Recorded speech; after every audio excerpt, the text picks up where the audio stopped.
short while, Halo Reach will be launched into the hands of Halo fans, its resplendent glory set loose upon all those who walk the path, or at least those who stand in a really, really long line come September 14th. Halo Reach represents something special. After all, it's a prequel to the Halo trilogy, the warm center of Halo's grand and ever-expanding universe. For the die-hard multiplayer fans out there, Halo Reach represents something even more, the return of some of the most cherished maps in the history of Halo. But this isn't the first time maps have made a comeback in Halo, so the folks here at Waypoint thought it'd be great to take a quick look at the multiplayer environments of the past and revisit the maps we've come to love over the years. Halo's story began in 2001 with Halo Combat Evolved. Players around the globe discovered a legitimate reason to lug televisions and Xbox consoles to their friends' houses to play for hours on end. And it was in those early days that names like Battle Creek, Derelict, Hang 'em High, and Blood Gulch were burned into the collective psyche of the Xbox fanbase, thanks to Bungie's stellar shooter. So in 2004, when Halo 2 was released, the announcement that we would see several returning favorites was sincerely welcomed. At launch, there was Coagulation, which would take the place of Blood Gulch, and Beaver Creek, which would replace Battle Creek. Arguably, the two most popular maps were back, with upgraded visuals and a few interesting tweaks.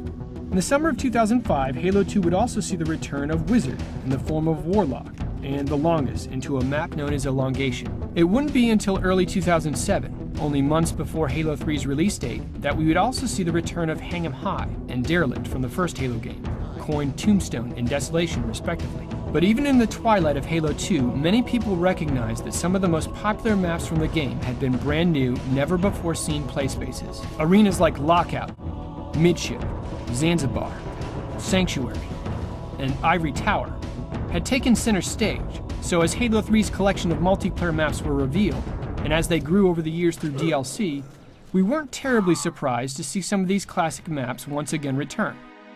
What was once Zanzibar became Last Resort.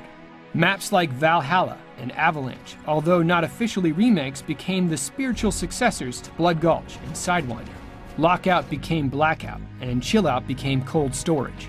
And before it was all said and done, an almost pixel-perfect remake of Midship, now called Heretic, finally made an appearance. Now in 2010, we bear witness to Halo Reach, and once again we'll see a bevy of familiar remakes, this time around more than any other Halo title before. In Reach, Bungie's introduced a little something called Forge World, their most ambitious multiplayer space ever, one bearing the glorious tone and texture of a mountain-strewn, evergreen-laden Forerunner vista. Forge World is unique in that it is so large it includes a number of individual smaller arenas which you will no doubt recognize from previous titles. First up to bat is Hemorrhage, one part Blood Gulch and one part Coagulation, but all parts awesome. This map combines the base structures of Halo 1, the terrain layout of Halo 2, and Reach's robust sandbox for some truly insane large-scale combat. Then there's Pinnacle, the return of Halo 2's Ascension, the abandoned relay hidden in the murky heights of Delta Halo, now turned into a lush, sun-dappled summit soaring high above a Forerunner ocean.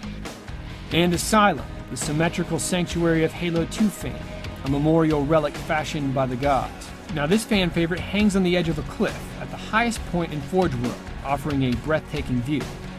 That is, if you're not too busy with other things. And if that wasn't enough, Bungie's hinted at even more potential remakes in their recent Forge Viaduct.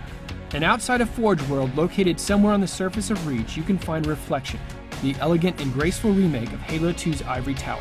Though there's been some aesthetic changes throughout, overall the map accurately reflects its predecessor's finer points. No pun intended.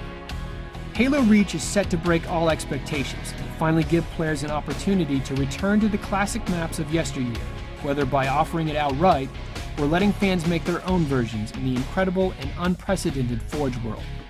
This is Vociferous with Halo Waypoint. Get ready for Reach, folks.